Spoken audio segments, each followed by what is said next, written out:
He humiliated a female Air Force officer who'd been promoted to first class, but a minute later he bitterly regretted it. Subscribe and tell us where you're watching us from.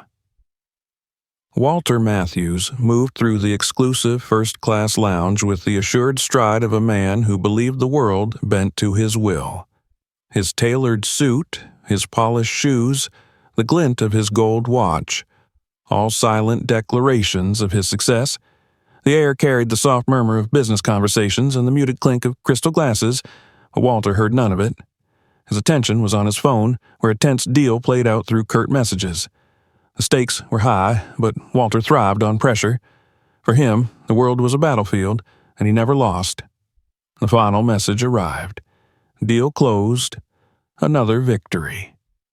He slipped his phone into his jacket with a satisfied smirk and let his gaze drift across the room. His eyes flicked over the other passengers with the cold detachment of a man surveying a portfolio. A group of tourists, loud and overdressed.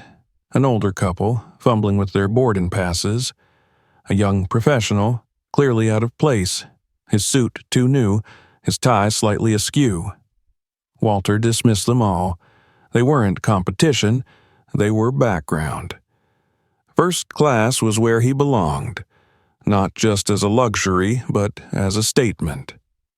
The people here were supposed to be the architects of power, those who controlled markets, dictated policies, and shaped futures.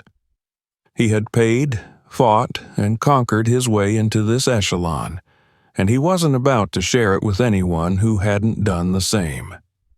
When the boarding announcement came, he was among the first to rise. The staff, recognizing a regular premium flyer, greeted him by name. He liked that. It was a small thing, but it reaffirmed his place above the anonymous crowd funneled into economy. Walter didn't glance back at the growing line. His world ended at the curtain that separated first class from the masses. The cabin welcomed him with its familiar scent of leather and wood polish. The wide, plush seats were sanctuaries of solitude.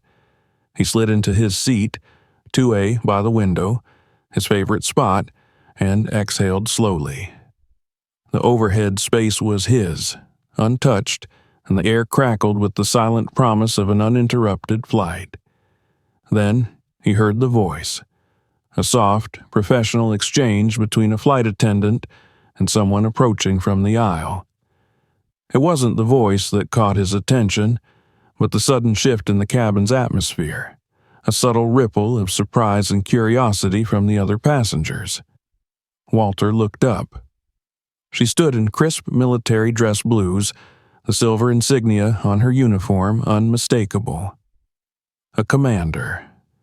Her posture was straight, her stride purposeful, and her eyes carried the calm of someone who had faced storms that no boardroom battle could match. She was black, tall, with close-cropped hair and an air of command that didn't need words. The flight attendant guided her toward the empty seat beside him. Walter's brow furrowed. "Excuse me," he said coldly, his voice cutting through the cabin's ambient hush. "I believe there's been a mistake."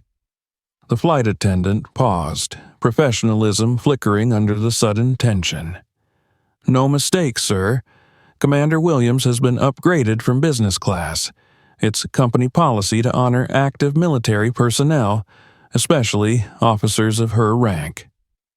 Walter's smile was thin and sharp. "That's admirable, truly. But perhaps there's another seat?" The commander, her expression unreadable, glanced briefly at him before placing her carry-on into the overhead compartment with a smooth, practiced motion. She didn't respond to his suggestion, her silence in itself a response.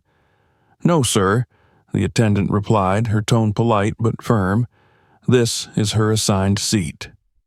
Walter felt the heat of a dozen unspoken eyes on him from around the cabin. He resented it. What was wrong with stating the obvious? First class wasn't a medal of service. It was a reward for those who earned their way with power, money, and leverage.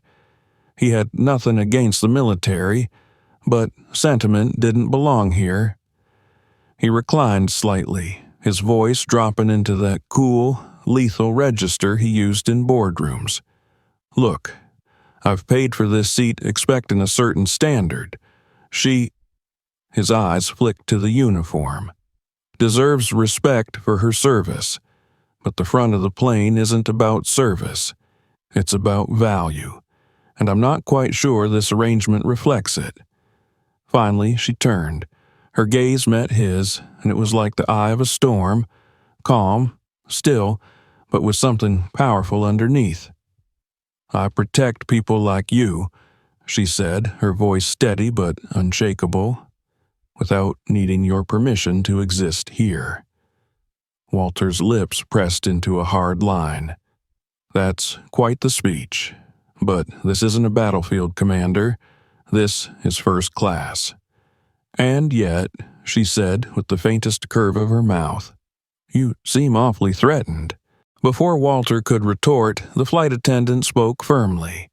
"Sir, if you cannot remain civil, we will be happy to reseat you." The implication stung, and he felt his pulse quicken. Him, moved from first class? Absurd. His jaw tightened. "Fine," he bit out, his voice icy. "I'll endure." The commander lowered herself into the seat beside him with the easy grace of someone who'd spent a lifetime in tighter quarters than this. The tension in the cabin didn't vanish, but it thickened into something quieter, an unspoken verdict rendered against him by a jury of glances. As the plane taxied and the engines roared to life, Walter stared out the window, his reflection cast in the glass, hardened features, narrowed eyes. He felt her presence beside him like a challenge he hadn't asked for but couldn't ignore. The flight lifted, the earth falling away beneath them, but the gravity between them, of power, of pride, of something unspoken and unfinished, only seemed to grow. The cabin settled into an uneasy rhythm as the flight climbed above the clouds.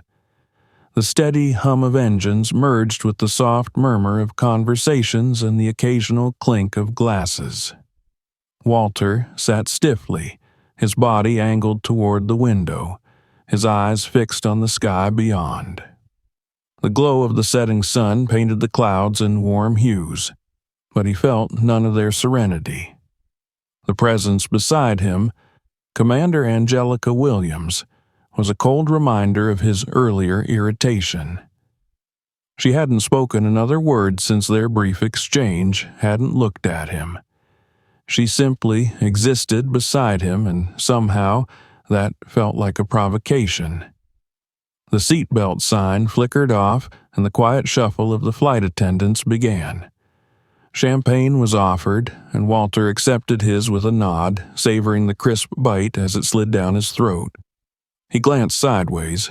Williams declined the drink with a polite shake of her head. Water only. Of course.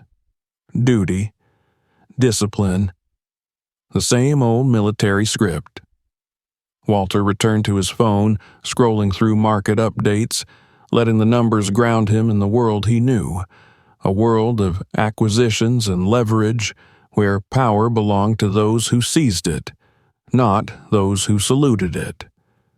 The first jolt was mild, barely enough to ripple his champagne. Walter barely glanced up. Turbulence was a minor inconvenience, nothing more. But then the second jolt came, sharper, accompanied by a sudden drop that pulled a gasp from the cabin. His glass tipped, a golden arc splashing onto the tray. His fingers tightened on the armrest. A smooth but urgent voice crackled through the speakers. "Ladies and gentlemen, the captain speaking. We've encountered unexpected turbulence. Please return to your seats and fasten your seatbelts." Walter's thumb hovered above his phone before the signal cut to black. Annoyed, he pressed the power button repeatedly, but the in-flight Wi-Fi was gone. The world outside was thick with roiling clouds, their once golden edges now bruised and dark. The plane dipped again, more violently this time, and someone cried out. Trays rattled, and the overhead bins groaned with the strain. Panic, like a current beneath the surface, began to ripple through the cabin. A woman's voice, tight with fear, asked the attendant if they should prepare for an emergency. The attendant's answer, calm but vague, did little to soothe the tension. Walter's heart pounded harder, his fingers cold against the armrest. He hated the feeling. Powerless. Vulnerable. This was not how his world worked. "What the hell's going on?" he snapped, his voice cutting through the low hum of dread. "This is unacceptable. Someone needs to explain." A new voice answered, not the attendant's, but hers. Commander Williams, her seatbelt already secure, her eyes sharp and clear. "It's a downdraft," she said, her voice steady over the tremor in the plane. "Rough air, probably from a storm cell. Pilots will adjust the altitude." Walter turned his glare on her. "Thanks for the meteorology lesson, Commander. Feel free to stay in your lane. This isn't your cockpit." Her expression didn't change, but something flashed behind her eyes. Something ancient and immovable. "No," she replied coolly, "it's not. But panic won't change a damn thing, and yelling sure as hell won't land the plane any smoother." Before he could respond, the plane shuddered violently. Overhead, compartments popped open, and a laptop slid out, crashing to the floor. Someone screamed. A child began to cry, the shrill wail slicing through the thickening chaos. The lights flickered, dimmed, and for a terrified moment, everything felt unmoored. The cabin crew's voices, though amplified through the intercom, fought against the rising tide of panic. "Everyone, remain seated, seatbelts on, keep calm." But calm was disintegrating. A man across the aisle struggled to unbuckle his belt, his eyes wild with fear.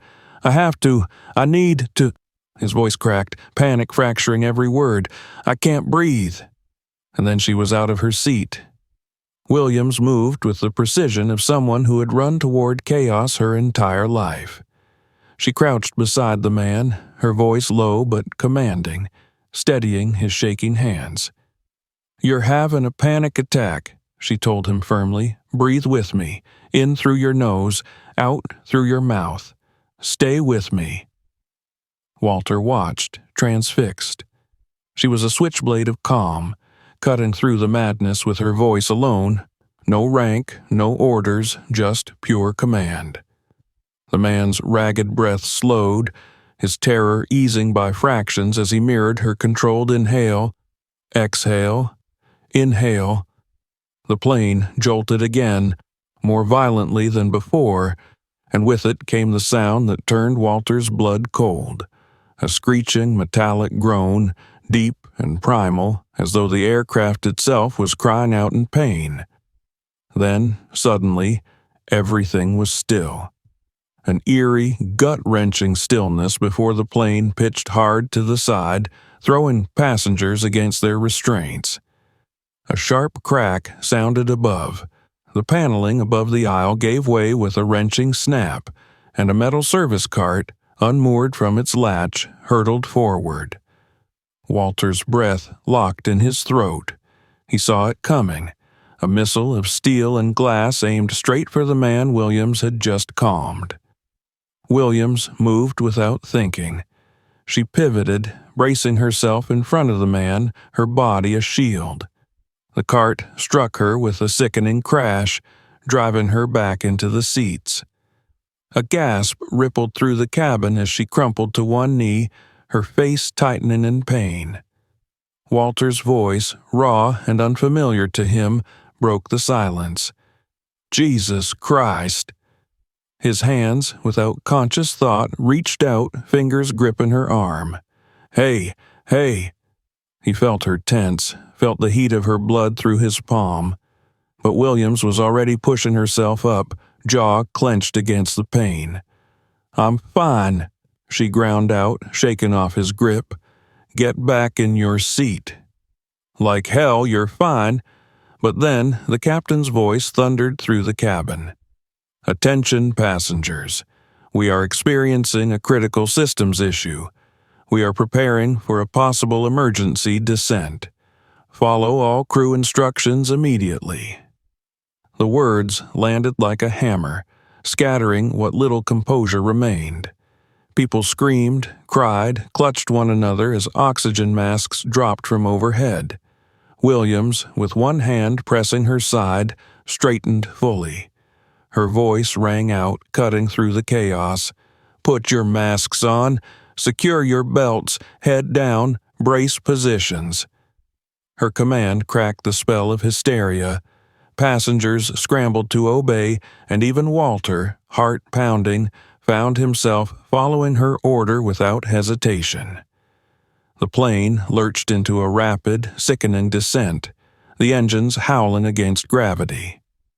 Walter's ears popped, his vision blurred, and his breath quickened in the thin air. But through the haze of terror, one thought seared through him. She was still moving. She was hurt, but she was still leading. The world was breaking around them, but Commander Williams was holding it together, piece by piece, heartbeat by heartbeat.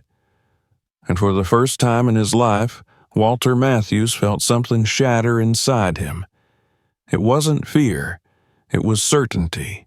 The cold, bitter certainty that the person he had tried to belittle, the one he had dismissed, was the only reason he wasn't already lost. The descent was a plunge through chaos. The cabin rattled as though the sky itself was trying to tear the plane apart. The oxygen mask clung to Walter's face, his breaths shallow and rapid, the plastic too thin to separate him from the terror pressing on his chest. The plane's groans, the metallic shrieks of strain, and the chorus of panicked voices blurred into a single, deafening roar.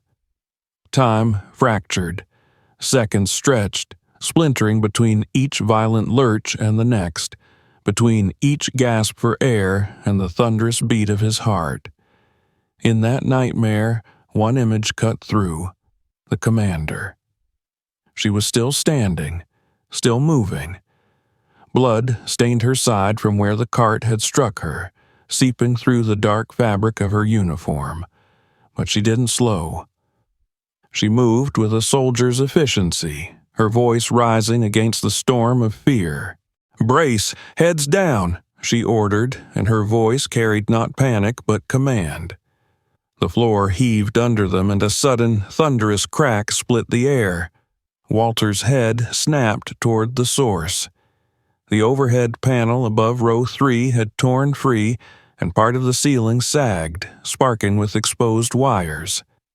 Beneath it, a man was pinned, middle-aged, his face twisted in terror as a broken seat frame trapped his leg.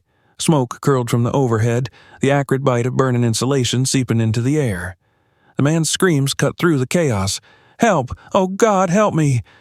Walter's body felt cold, his seatbelt pressing like a chain across his chest. His instincts screamed for him to stay down, stay safe. He was no hero. He was a survivor, and survivors didn't leave their seats in a crisis. They waited, they endured, they lived.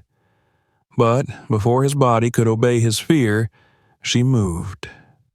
Williams was already unbuckled, already crossing the unstable aisle. The floor dipped and rolled beneath her, but her steps were sure. The fire's heat flushed against her face as she crouched beside the man, her voice low and urgent. "I'm here. I've got you." The trapped man's eyes, wide and glassy with panic, locked on her. I can't."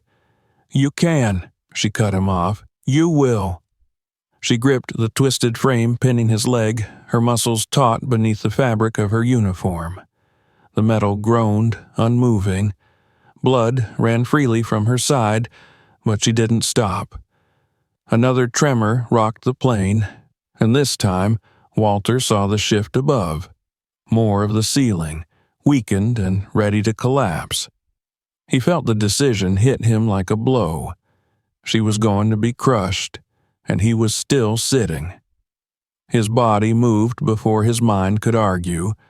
The seatbelt snapped free, and he stumbled into the chaos, his palms slamming against the backs of seats to keep himself upright.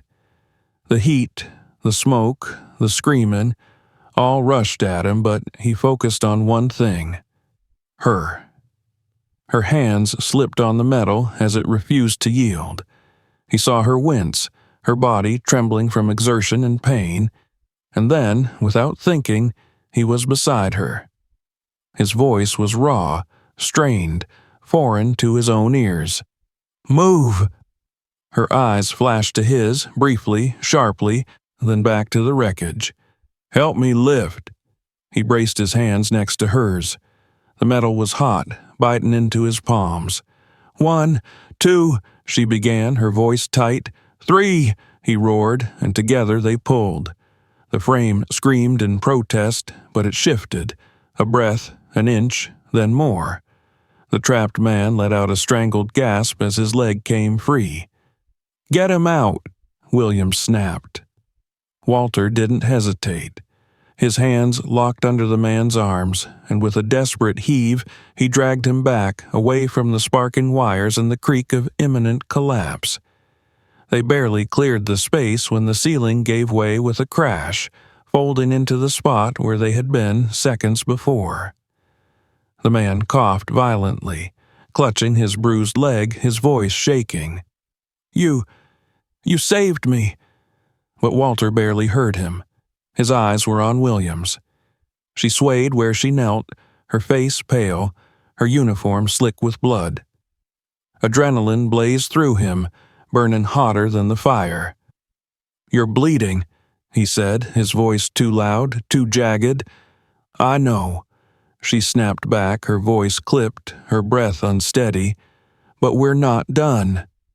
She tried to rise, but her body faltered. Without thinking, Walter's arm shot out, steadying her.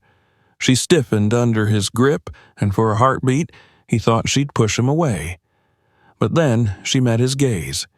Her eyes steel, yes, but behind them, he saw something more. She was gauging him, measuring. And then she gave him the only acknowledgement he'd ever seen her offer. 3 words, low and final. "You did good." The cabin speakers flared again, and the captain's voice, strained and sharp, filled the air. "All passengers brace. We are preparing for emergency water landing. Impact in 30 seconds." The world shrank. Williams straightened, her breath shallow but her command unbroken. "Get back to your seat," she ordered. Walter's voice was hoarse. "What about you?" Her eyes met his, intense, steady, alive with a fire that nothing, not fear, not pain, could extinguish. "I'll get there."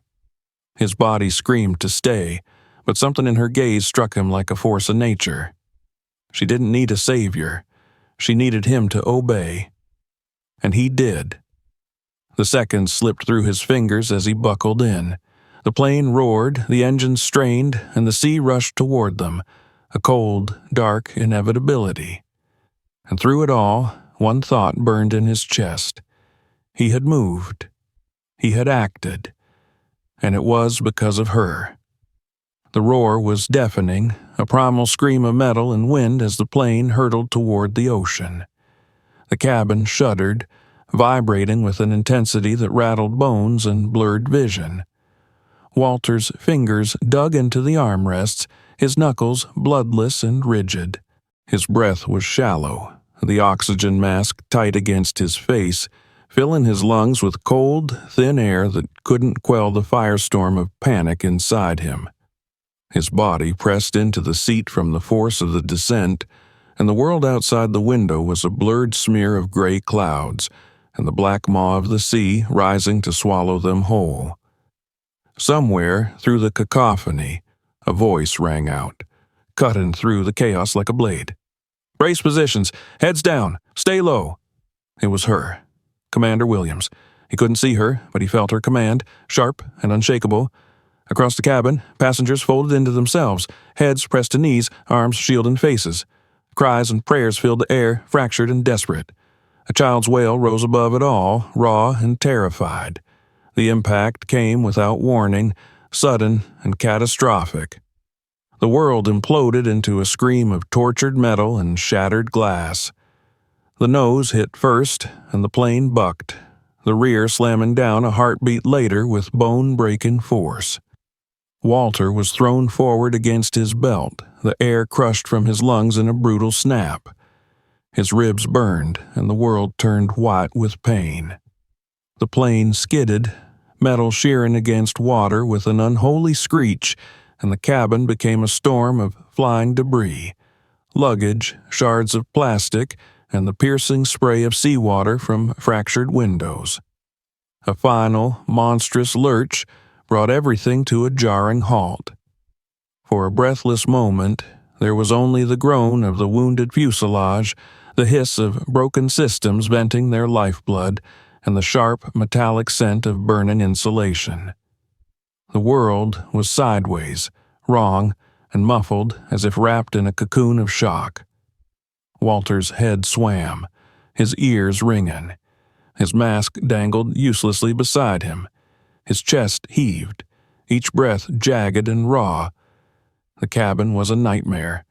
Seats twisted from their frames, panels torn from the walls, water already pooling across the floor, cold and creeping. He heard sobbing, coughing, and the thin, sharp cries of someone in agony. The emergency lights, dim and flickering, bathed the wreckage in a hellish amber glow. Then came the voice. Hoarse, firm, and still unmistakably in control. "Everyone, stay calm. Help is coming. Move to the exits. Stay low. Watch for debris." Williams. She was alive. Walter's head turned, his vision swimming. He saw her, half lit by the sputtering emergency lights. She was moving. No, leading. Blood soaked her side and her uniform was torn, but she was on her feet, pulling a dazed passenger from under a fallen luggage bin. She was checking the man's pulse, then shouting to the few crew members still conscious. "Get that hatch open. Deploy the slides." One of the attendants, her face streaked with tears and ash, fumbled with the lever but couldn't pull it. Williams was there in an instant, her voice a whip of command. "Step back!" She gripped the handle, her knuckles white, and yanked with a guttural roar. The hatch gave way with a blast of wind and a shriek of metal, and the slide unfurled, whipping violently in the storm. Cold ocean air poured in, thick with salt and the distant crackle of burning fuel. Walter felt something move inside him, something primal and hot, forged from the chaos and the searing clarity of survival. His seatbelt was a cage, and with a snarl, he tore it free. His body screamed in protest as he stumbled forward, half blind, half mad, but driven. The floor was slick, the plane listing as water surged from the rear, rising fast. The icy tide engulfed his shoes, then his ankles, and he felt the vacuum of terror clutch his throat. A voice, hers again, snapped through the fog. "You, help me." He turned, his heart a wild drum. She was with a woman, young, her leg pinned beneath a collapsed seat. The woman's face was gray with shock, her eyes wide and pleading. Williams strained, trying to lift the wreckage, but the angle was wrong, and her wounded side was failing her. Walter's body moved without thought. He dropped beside her, his hands finding the cold metal, his voice tight. "Together." Williams glanced at him, a flicker of something, recognition, acknowledgement, then nodded. "On 3. 1, 2, 3!" They roared together, and the metal gave way with a screech. Williams pulled the woman free, her voice sharp but steady. "You're okay? Can you walk?" The woman sobbed, nodding, and Williams shoved her toward the slide. "Go! Get out!" The plane groaned again, the sound deep and ominous, and suddenly the entire fuselage shifted. The rear was sinking, water rushing faster, swallowing seats whole. A frantic chorus of screams erupted from the back. Passengers trapped, cut off from the exit. Williams was already moving. "The rear's flooding. We've got people back there." Walter felt the pull, a chasm between instinct and something unfamiliar and raw inside him.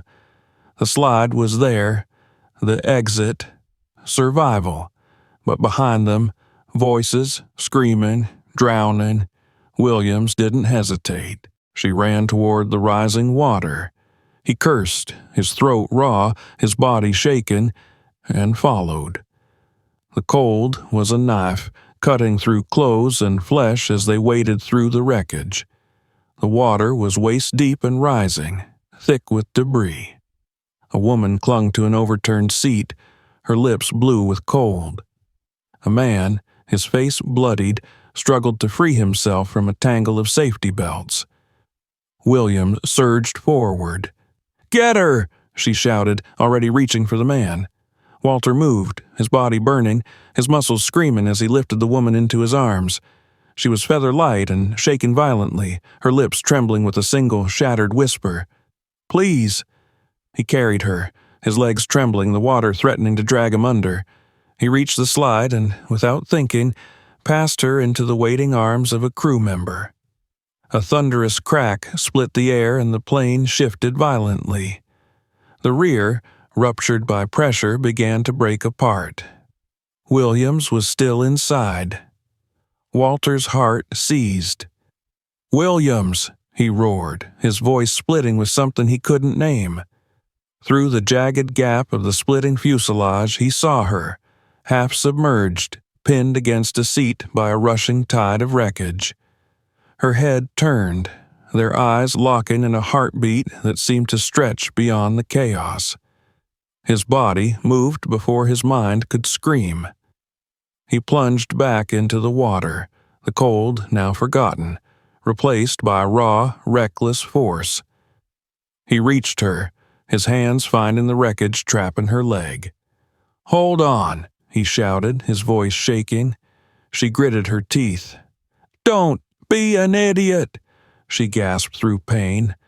But he was already pulling. The metal refused him, unyielding, and his fury boiled over. He slammed his shoulder into it, his body a lever, his scream lost beneath the cacophony of destruction. And then, with a groan, it shifted. Enough. She was free. He grabbed her, his arm around her waist, hauling her through the rising current. Debris crashed around them, but he fought, his legs burning, his breath a firestorm in his chest. The world narrowed to one thing: getting her out. The slide was above them, crew members screaming, reaching. He pushed her first, shoving her up with every ounce of strength left in him. Hands grabbed her, pulling her free.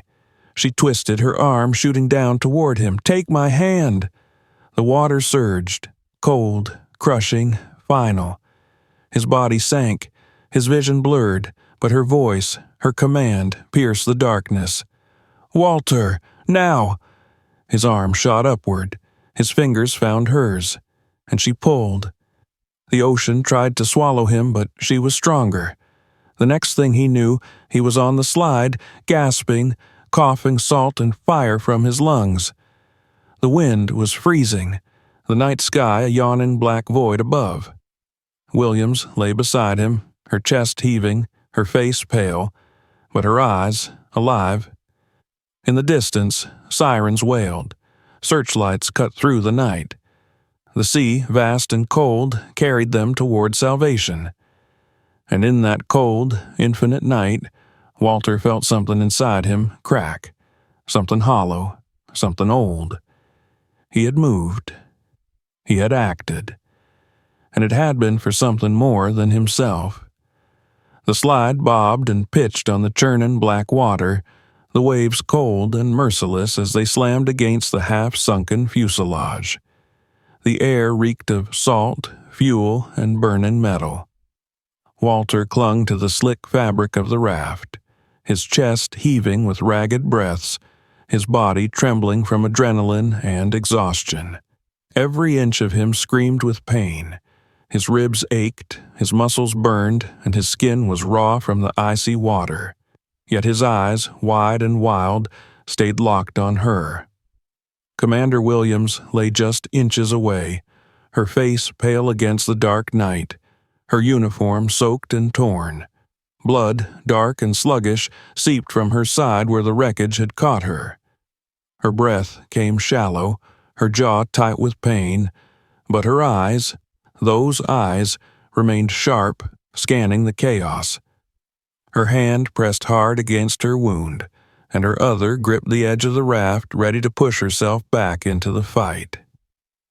Screams still rose from the plane, muffled and desperate. The rear of the fuselage was sinking fast, the water rising inside, swallowing seats, aisles, and lives. The night was broken only by the flicker of flames licking from the ruptured wing and the sputtering flashes of emergency strobes. The shriek of bending metal and the chaotic roar of the ocean created a symphony of destruction. Walter turned his head, his throat raw from salt and shouting, his voice hoarse and jagged. "We have to get them out." His own words tasted bitter. Panic and urgency, helplessness wrapped in command. His body screamed to stay, to collapse into the relative safety of the raft, but his soul, newly awakened, raw and blistering, thundered back. "Move! Now!" Williams's voice, cracked but firm, lashed through the storm. "The rear exits are under. Only the wing doors are left." She tried to rise, but her body faltered, the wound sapping her strength. She started, then her voice broke into a gasp. Walter caught her, his hands burning from the cold but steady. "You can't," he said, his voice low but sharp, fierce with something that felt like defiance. "You've done enough. You're not going back in there." Her eyes, even through the haze of pain, blazed. "The hell I'm not." But the plane, as if making the decision for them, screamed one final time. The fuselage groaned, a death rattle, and then, with a thunderous crack, it began to break apart. The rear section plunged fully beneath the surface, and with it, the trapped passengers' cries were swallowed into the abyss. Walter's heart seized, his chest constricting in horror. Then a sound, a child's voice, thin and piercing through the storm. A tiny, desperate plea. "Help! Mommy!" Walter's blood turned to ice. The voice came from the remaining section, where the wing floated half-submerged, flames licking at the far side. A boy, no more than 6, clung to an armrest that jutted from the wreckage. His face was streaked with tears, his tiny fingers white-knuckled as he fought the pull of the waves. Just beyond him, a woman's arm, motionless, pinned beneath a collapsed seat. The boy's mother, unconscious or worse. Williams saw him too. Her body tensed and she tried to rise again, a grimace twisting her face as pain stole her strength. "Get the boy," she ordered, her voice a whip of raw authority. "Now!" Walter's mind split. Half of him screamed to stay, to survive, to cling to the raft and wait for rescue. But the other half, the half forged in fire and chaos over the last few minutes, the half she had ignited, roared louder. His eyes locked with hers for one electric heartbeat, and he saw something he never thought he would. She wasn't asking. She was trusting. Without another thought, he dove. The cold was instant agony, 1,000 needles driving into his skin, stealing his breath and clawing at his muscles. The weight of his clothes dragged at him and his battered body howled with every stroke. But his eyes stayed fixed on the boy, on that tiny, fragile hand above the surface. The fire's glow lit the water in shades of orange and black, and debris floated like jagged traps. A wave smashed over him, and for a terrifying moment, he was under, swallowed by the dark, spinning in the chaos. But he fought, kicking upward with everything he had, his chest burning, his mind screaming. He broke the surface, coughing, gasping, and then, there. The boy's eyes met his, wide and terrified. "It's okay." Walter's voice was raw, his breath ragged. "I've got you." The boy's grip was weak, his body shaken violently from the cold. Walter reached and the child slipped once, his small hand slick with seawater. But Walter surged forward and seized his arm, pulling him against his chest. "Hold on to me," he gasped, feeling the boy's frail arms wrap around his neck, clinging with what little strength he had left. His head turned and his eyes fell on the mother. She wasn't moving. Blood bloomed in the water around her pinned torso. Walter's body screamed that he couldn't. His arms barely held the boy, his legs barely kept them above the waves. He couldn't save them both, but the choice wasn't his. From the darkness, a shape, a flash of blue, of pain, of iron will. Williams. She had left the raft. She was there, her face twisted with agony, her body dragging through the water, one arm useless against her side, but the other reaching for the woman. Her voice, hoarse but unyielding, cracked through the roar.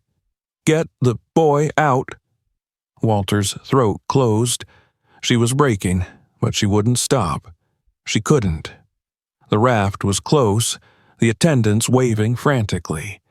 Walter turned, his muscles screaming, his chest aflame.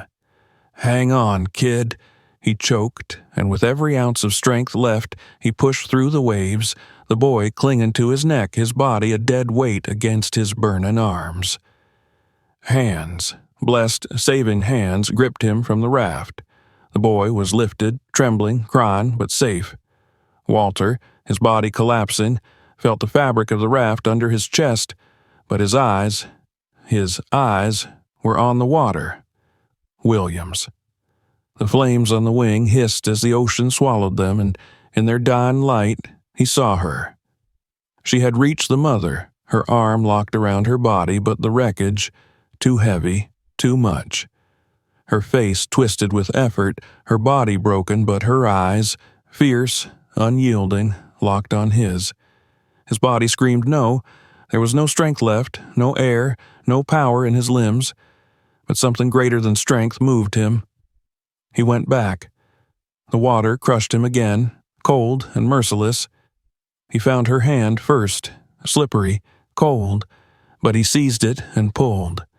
His other arm wrapped under the woman's shoulders, and together, with Williams, with everything, they fought.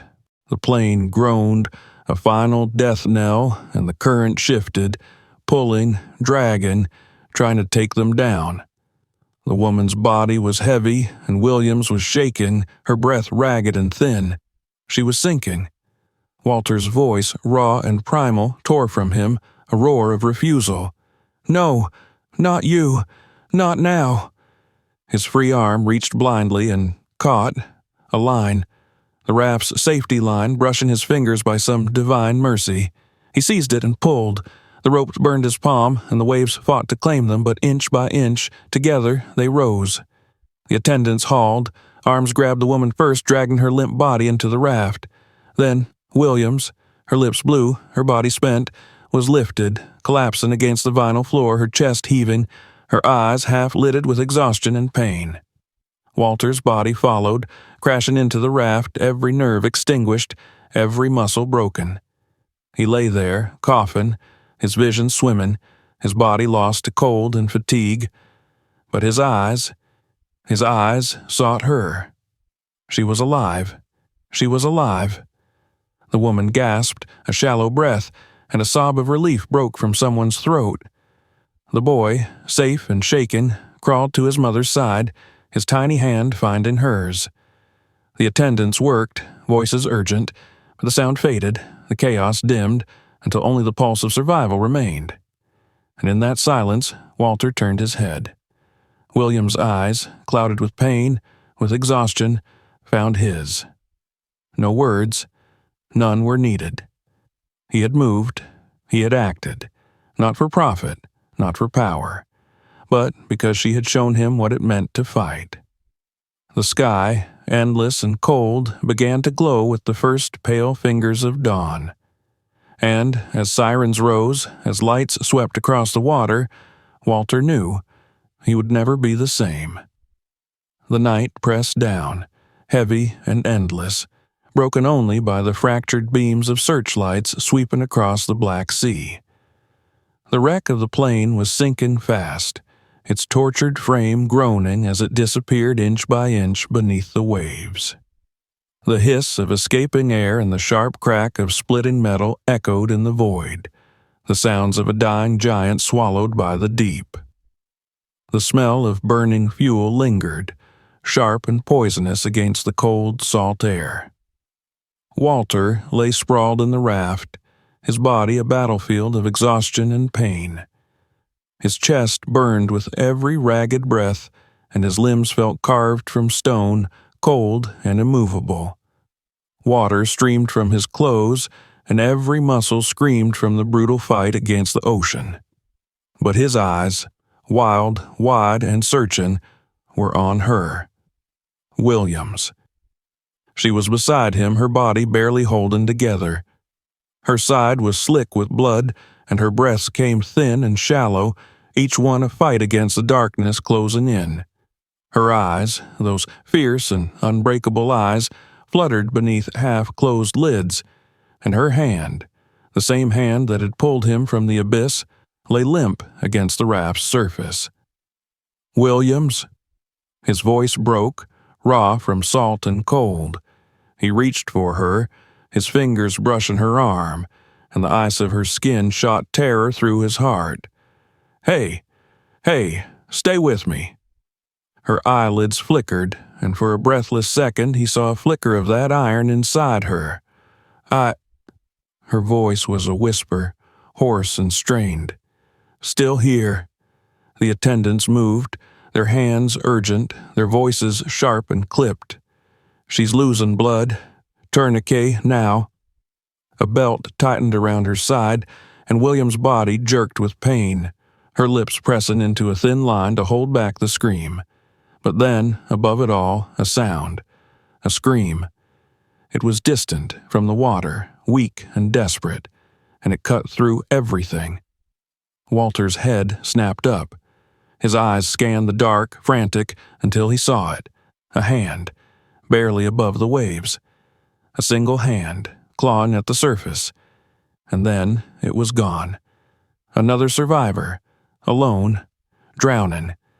The crew member closest to him shouted, "The water's too cold. They won't last a minute." Another, wide-eyed with panic, yelled, "We can't risk it. The plane's breaking up. We have to stay clear." But Walter was already moving. His body screamed, his ribs flared with agony, and his legs felt like lead. But he was already throwing himself over the edge of the raft, already hitting the water with a brutal, icy slap. The cold stole his breath, but the fire inside him, raw, furious, drove him forward. Voices behind him screamed, "Come back!" But they were ghosts, far and hollow. Only one thing mattered: the hand. His strokes were wild, fueled by something beyond strength, something born in fire and chaos, his ears filled with the roar of the sea, his eyes burning from salt and exhaustion. The waves tried to take him, but he fought, his body screaming, his lungs tearing, his mind a singular command. Not this time. Not again. And then he felt it. A body. Small, frail, limp. His hands seized a shirt cold and soaked, and he pulled. A child, no, barely a teen, a girl, her face pale and her lips blue, her eyes half-lidded and empty. "No," Walter growled, his voice a raw snarl against the night. "No, damn it, no!" His arm locked around her chest and he turned, kicking against the pull of the deep. His legs burned, every inch of him breaking, but he fought. But the wreck? It shifted. A monstrous groan ripped through the sea as the last of the plane's body surrendered. The wing, massive, shattered, tipped, and a new force gripped him. A current, The final breath of the sinking beast dragging everything down. The water turned against him, and suddenly they were falling. Down. The cold was absolute. The dark, endless. The girl was a weight in his arms, and his body screamed for air, every cell begging, burning. His chest convulsed, his ribs ready to snap, but he held. God, he held. And in that cold abyss, he saw her. Not the girl. Her. Williams. Not real. No, it couldn't be. His mind, fractured, breaking. But she was there, in front of him, her eyes burning like stars in the void. And she was looking at him, her voice, inside his chest, inside his bones. Don't stop. His body was breaking. His air gone. The weight too much. But her eyes. Don't you dare. And he moved. With a roar that never left his throat, he kicked. His arm locked tighter around the girl, his body a blade through the water, a weapon forged from pain and defiance. His vision dimmed, his body folded in agony, but he fought. Because she would have. Because she did. And then, light, the surface, air, the scream of his lungs as they tore in oxygen, the taste of salt and blood and fire. Arms seized him, pulling him, dragging the girl from his grasp. He collapsed into the raft, his body a ruin, his chest a storm of agony. Hands pressed on the girl, CPR, shouts, cries, and a cough. The girl coughed, seawater spilling from her lips, and her eyes, blue, wide, opened. A voice, hers, shattered and broken and alive. Mama? Walter's vision swam, his body spent beyond reason. But he saw her, the girl, alive, and he had done that. A voice, low, raw, and barely there. Not bad. He turned, his eyes wild, desperate. Williams. Her lips, cracked, weak, curled at the corner, the ghost of a smile. Her voice, a thread, barely a breath. Didn't know you, had it in you. His throat closed, his chest too full, his voice broken beyond repair. You, he rasped, his body shaking, his eyes burning. You're, her eyes flickering, but still there. I'm still here. His body shattered, let go, and in the roar of the sea and the howl of the night, they held on, together. The first rays of dawn stretched thin and cold across the broken sea, casting a pale silver glow over the shattered remains of the plain. Smoke curled from the last dying fires, and the ocean, now calm and endless, seemed to swallow the ruin without remorse. The cries and chaos of the night had faded into a raw, shivering silence, broken only by the distant churn of approaching engines. Walter lay on his back in the raft, his body a ruin of exhaustion and cold, his chest rising in shallow, stuttered breaths. His skin felt like ice stretched over cracked stone, every muscle torn, every bone screaming. His fingers, still pruned from the water's grip, twitched against the slick rubber of the raft. His eyes, raw and bloodshot, found the sky. The soft gray of morning, a color so fragile it felt like it could shatter. He had never seen anything more beautiful. A groan, low, pained and too close, drew his gaze sideways. Williams. She lay inches from him, her body pale, her eyes half closed, her breath shallow and weak.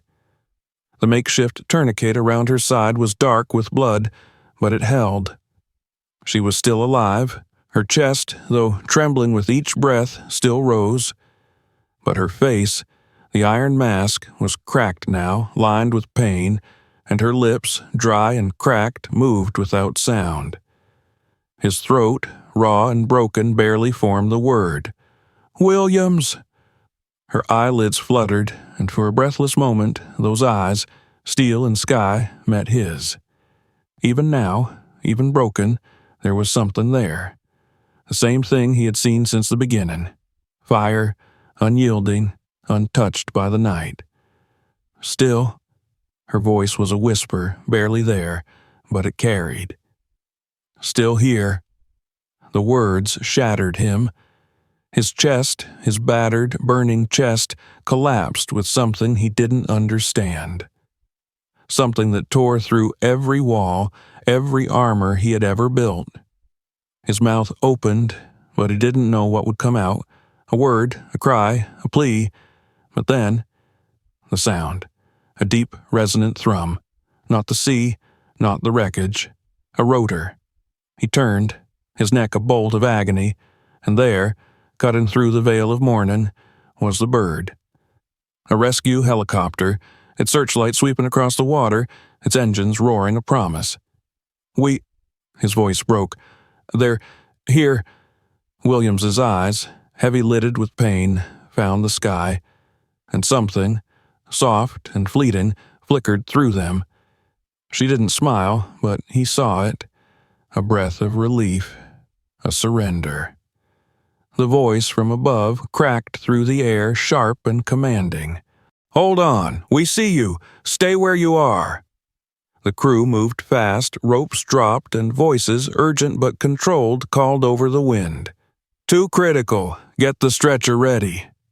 Walter felt hands, rough, steady, grip his arms. "Sir, can you hear me?" He tried to speak, but his voice was ash. His fingers, trembling, reached, not for them, for her, Williams, but her eyes, they had closed. The medic's voice sharpened. "She's crashing. Get her up first." "No."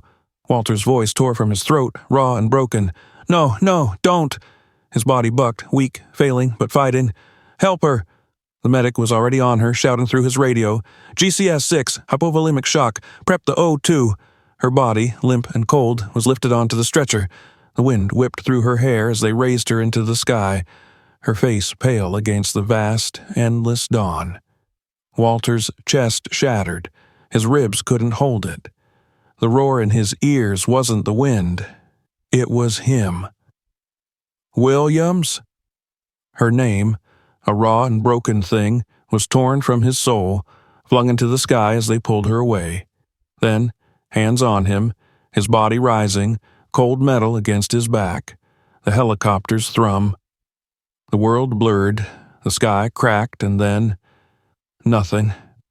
The darkness came, not cold this time, but warm, soft, and for the first time, he let it. The first thing he felt was the beep. Steady, rhythmic, a heart. His? No. Light, soft and sterile, pressed against his eyelids. The air was thick with the scent of antiseptic and something artificial, too clean to be anything but a hospital. His body, immovable, heavy, wrapped in dull, constant pain. His ribs, his arms, everything hurt, but he was alive. A voice, soft and unfamiliar, reached him. "Mr. Matthews, can you hear me?" His lips cracked as they parted, his voice barely a whisper. "Yeah." The nurse's face came into view, soft with relief. "You're safe. You're at St. John's. You were brought in from the crash. You've been unconscious for 2 days." His heart... "Williams?" The name tore from him, his voice breaking, his throat raw. "Where?" The nurse's face softened, and something, pity, no, understanding, moved through her eyes. "She's here." His chest seized. She made it," the nurse said, her voice gentle but firm. It was close. "She's in the ICU, but she's alive." His eyes closed and something broke inside him. Not pain, something else. Something relief couldn't name. He turned his head, every muscle screaming, and through the cracked door, through the soft, sterile light, he saw a room. Another bed, another survivor, her, wires and monitors and the soft hiss of oxygen. Her body still, her face pale, but the beeping, soft, steady, alive. His chest too small to hold the ache inside. The nurse, soft and knowing, asked, "Would you like to see her?" His voice, cracked and raw, was barely more than a whisper. Yes. The room was quiet, the world beyond it distant and meaningless. She lay still, her chest rising with the soft mechanical rhythm of the ventilator. The machine beeped softly, each tone a proof of life, a battle fought and won. He stood, barely, his body a broken thing held together by tape and stitches, his arm in a sling, his ribs bound, his legs trembling. But he stood. His voice, when it came, was low and raw, carved from every breath he had left. "You're still here," he said, his throat tightening. "Of course you are."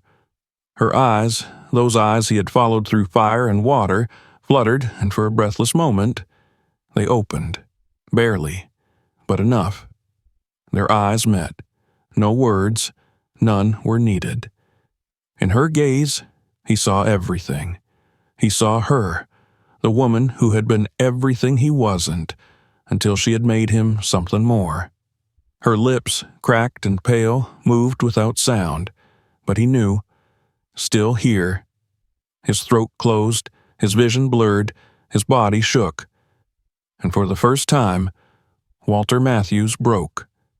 The sky beyond the hospital window was a soft canvas of gold and lavender, the last breath of day fading into the hush of night. The world outside felt impossibly distant, muffled by the steady hum of machines and the sterile scent of antiseptic. Yet, within these four walls, everything that mattered was alive. Walter sat in the chair beside her bed, his body still a ruin of bruises and stitches, his arm cradled in a sling, his ribs bandaged and aching with every breath. But he was upright. He had fought the nurses on that, gritting through the pain until he was here, where he belonged. He hadn't left this spot since they'd allowed him to move, hadn't missed a shift of the monitors, hadn't closed his eyes longer than the seconds stolen between beeps.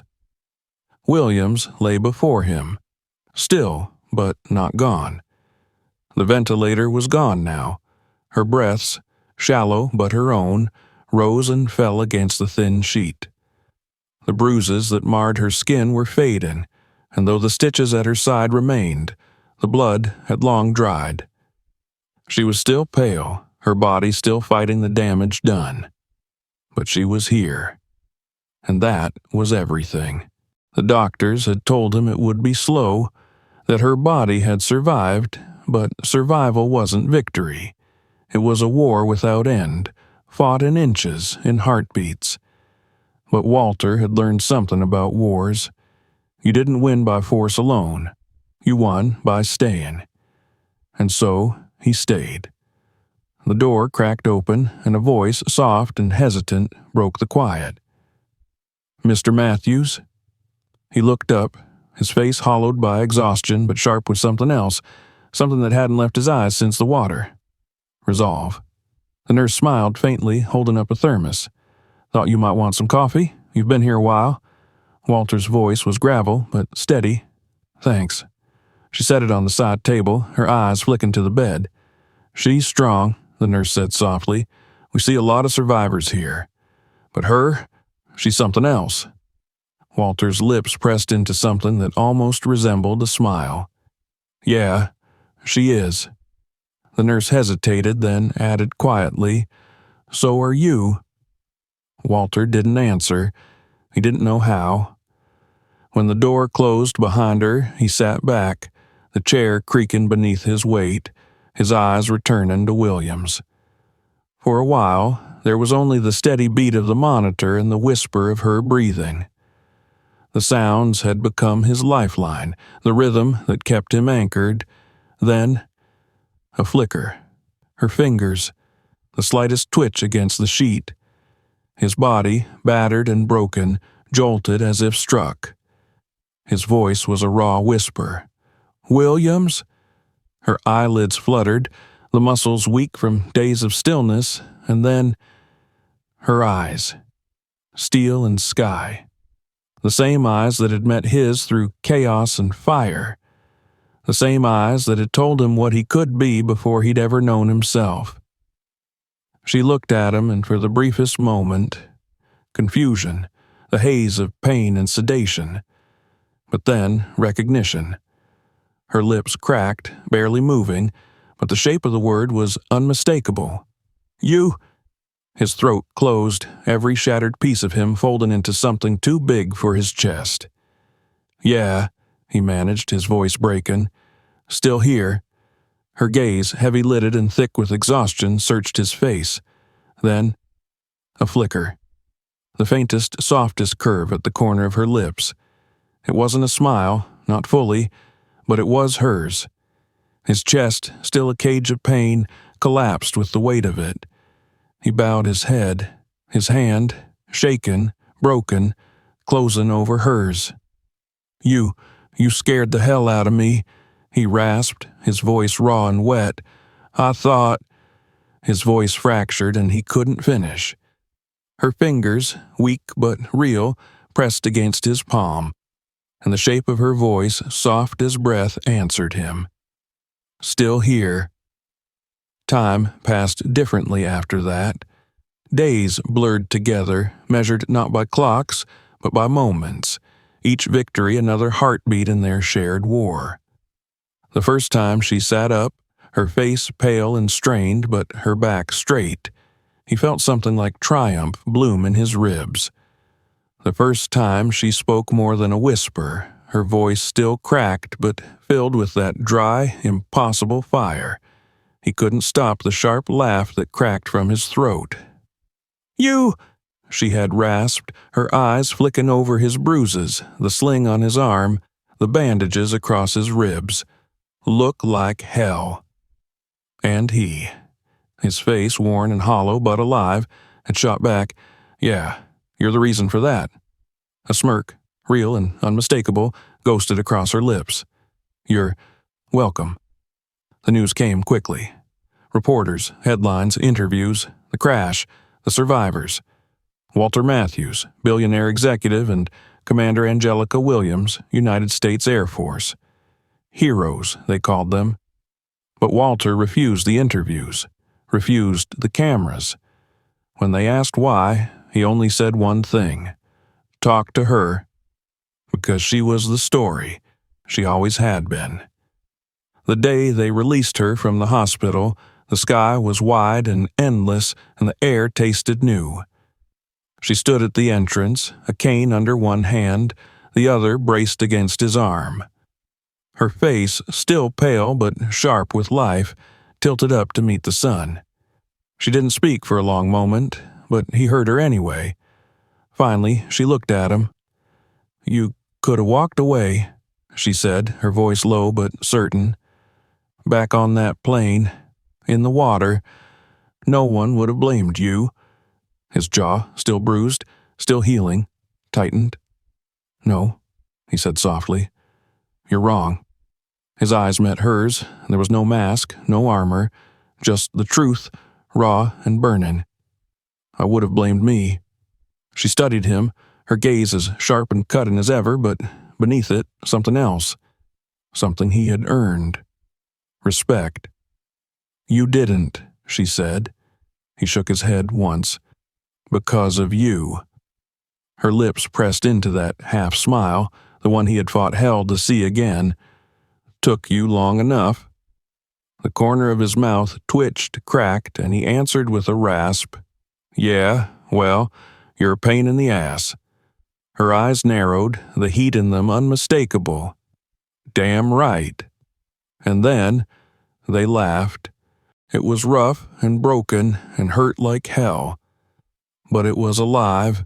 The car waited, and the world, too loud, too bright, stretched ahead, unknown and waiting.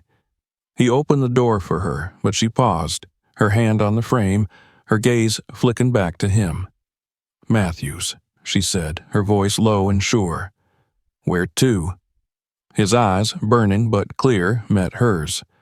"I don't know," he said, "but wherever you're going." He smiled. "I'm coming with you."